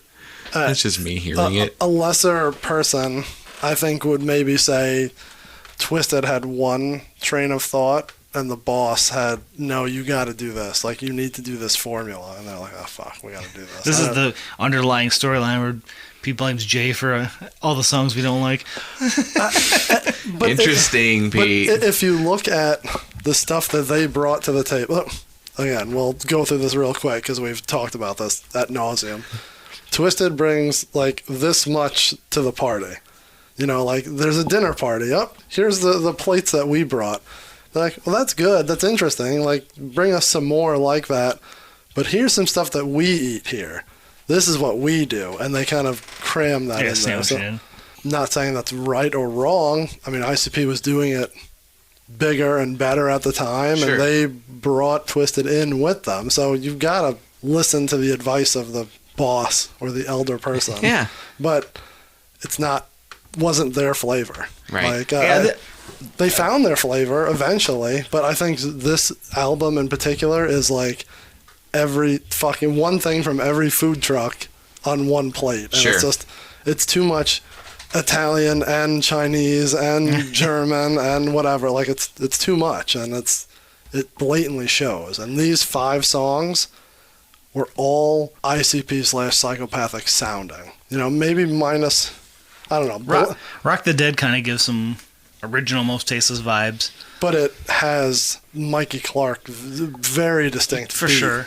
So that got thrown. But that's good. Like, that wasn't a problem. Blink, very much Twiztid, bringing their flavor to it. But the other 3... Bury Me Alive has some twist to do it. Yeah, probably. But it has Jay singing the hook and stuff. So. And it's the tone of it's like the mantra of them all going forward. For sure. And that's not... I joke about ICP telling them what to do, but that one was like a collective, like, this is who we all are. Right. But yeah, I don't even remember the original question. But like you said, like with the formula, they did figure it out later. So maybe this first attempt was like, it was rough. And right away. Mm-hmm. Their next CD was very cohesive and... Right. So it was just an experiment that just hadn't been figured out yet. This was tough because they brought X amount of songs to ICP that they already did, and they're like, okay, let's add these, and they didn't redo the originals. So it's like, that's tough. I don't know, it's like George Carlin doing a comedy album of like the stuff he did, and then like, oh, now I know what I'm doing, I didn't go back and redo that, now I have like these demos and now like the new stuff on top of it. It's not sequential either. It's like old sounding new old, weird interlude, old new. It's we kind of drop off some of the House of Crazy's sound off the original. And then these ones are like this track, Hound Dogs. It's kind of like they're taking ICP, psychopathic, and then saying like, what would Twiztid sound like in this world? Mm-hmm. And yeah, like I said, maybe they're working through it with these ones for sure. And we never bring it up. They lost their producer. Like, ROC was their 3rd member, and he did all of that stuff. And they're like, okay, we're going to go off on our own. Oh, fuck. Mm-hmm. What are we doing? Like, we don't have anyone to do our music for us. Yeah, we're rapping over a completely different sound now. And maybe we did, like, one verse. Now, fuck, how do we fill that void of missing a 3rd guy and our music? Like that, we're going to talk about it in a couple weeks, but yeah, this CD, as classic, quote unquote, as Juggalos think it is, it's kind of a fucking mess. Yeah. But we're nostalgic for it, but musically, it's all over the place. I don't know if this is good for my career to be on such a hot take podcast about the Juggalos here. My God. They're going to love you. They already do. Is that about it? Yeah. Is that our wrap up? Oof, there's a lot going on here. Garrett, tell everyone what your deal is, where they can find you, what you do out there, since we've alluded to all of it, but we haven't really gone into it in depth. Yeah. Check us out on all the social media platforms, just Facebook, Instagram, TikTok, YouTube. It's Wayne County Lyfe, Lyfe. Wayne County Lyfe, Lyfe. Yeah, tell Spell everyone. it different, like a juggalo. See, you're fitting already. Hey, that's a nod to them, bro. One of the characters is a big fan, so You got the Z at the end, like you're the Hardy Boys. You got like, all kinds of stuff. We didn't talk about it at all. Like, do you want to go into what you do, your characters, like your comedy, or you just want to send people that way? Yeah, no. So I forget that there might be people who haven't seen it. Yeah, so it's like characters. Wow. I forget that. Once again, a little No, Barry it's- Horowitz. I forget your fans might not know about when I'm like in this. So like, There may there's like, be who is people this out there comedian they're who I talking don't to? We're not going to fucking Jerry Seinfeld. So the characters are based on like real life guys that kind of you would meet in like Wayne County, Michigan. Everyday guys. One is a guy who would be a juggalo, who would love juggalos and be a part of it very much. And then a dude who's like a working dude, camo hats, high vis guy, and then an Uncle Terry type guy that's like every old dude that you would know and probably have in your family. That's it. Wayne County Lyfe. There are some very Juggalo-esque episodes you have too. I wore one Juggalo hoodie in a video, and I should do more in the hoodie. Well, we got a library over here. You could dig through and get some wardrobe.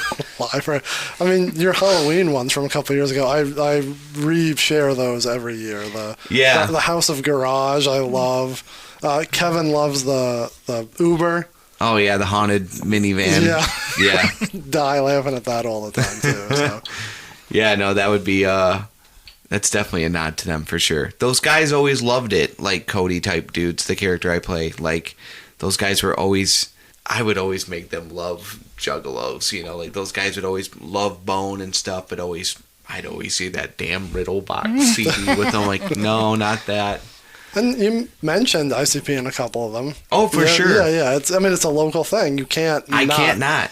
Yeah, he would be a fan, and I always try and keep it authentic. And so, yeah, he would love it. And I want everyone to know about them, and they're a staple here. I don't care what anyone says, they are. For us, they're like Coney dogs. Yeah. Everybody knows who they are. You may not like Coney Island, but if you're doing something based in Detroit, right, you at least have to like show some kind of respect. I can say, like, my wife she's from New Jersey, and so I meet a lot of people not from Michigan. And there has been two artists that they have ever asked me about, like, when they meet from Detroit, and that's Eminem and fucking ICP. That's the only, they go, oh, wait, isn't that from those clowns who rap? I'm like, hey, even people out in New Jersey were like, what's going on out there? So funny. Sorry, Kid Rock. Yep. I'm sorry. I'm sorry for the world for Kid Rock. sorry we exported him. His new song has a guy whose name is Monster Truck. That is the best name I've ever heard, dude. Stupid asshole. I love it. Yeah, we're sorry, everybody, for giving you that. We'll talk about this after all this, but it was also, I heard through the grapevine that ICP has seen your stuff and enjoys it. Oh my God, that would be amazing. One day, all these worlds will mix into one. It would be awesome. That would be hilarious to have any single one of them in a video. Single. It would be hilarious. I'd be fucking be like, you guys have to come. You have to be there. It'll be awesome. I would need references and be like, these are my Juggalo well, we gave you Ned interpreter. Yeah, exactly. So you got one down. I would need interpreters. What? What did you just do? Yeah, now that I know the context, Chris. But like, I think that'd be so fun. Yeah, those guys are such a staple here. It's going to be like Impractical Jokers. You're going to have the earpiece, and we're going to be in the background and be like, ask him about this. Yeah. I can finally get my face paint question answered. What kind of face paint is that? Ask him why he puts the little dot on his nose. Little cute little puppy nose. I mean, every clown's got to have a nose. That sounds like one of their lyrics. Because every clown got a nose. All right, we got to wrap this up. Since we didn't do it earlier, we should probably go through all of our social medias, right? Sure. Facebook, Twitter, Instagram, TikTok. Yep. All at Juggalo RWD. We have our email at juggalorwd@gmail.com. We have a hotline, If you want to give it a call, leave us a message, or listen to our nonsense. That's 810, Garrett's going to love this, 810-666-1570 is the number. I'm Juggalo that you get to read off a hotline like it's the 90s. Damn. Hey, That's a sweet We're talking about 90s albums, so we might as well have a hotline. We're literally the Juggalo Call us Rewind. up on the hotline 666. See? You can make up a song instantly as them. What else do we have? The website, juggalorewind.com, has all of our, we have a player, so you can listen there. You can find our Spotify, find all of our links. Maybe a web store one day. We get working on that. Yeah, we never know. We'll have a big cartel. Who knows? We got a lot of stuff going on. You'll see us out in the streets like Boy Kelly. They know our names. They know our name. East side, west side. Oh, I think that's it for this episode. It's going to be a fun one. Nice long boy, but that's okay. We appreciate that Garrett is on here. It's been, Of course. quite a long time. Long time coming. Come on, anytime. So we will have you back very soon. For sure. So, for Garrett, for Chris, for me, my name is Peter. We didn't introduce ourselves at the beginning. I don't think. You're listening to us already. now. Yeah, you know who we are. Thank you for listening to the Juggalo Rewind. We will see you next week. Someone touched my butt. All music played in this episode and in this entire season is owned by the respective publishers and copyright holders and is reproduced for review purposes only under fair use. Season 1 of the Juggalo Rewind, Mostasteless, has been produced and distributed with full permission from Magic Ninja Entertainment. Thank you to George, Mike, Dustin, and Twiztid, and everyone at Magic Ninja for allowing us to do this podcast for you.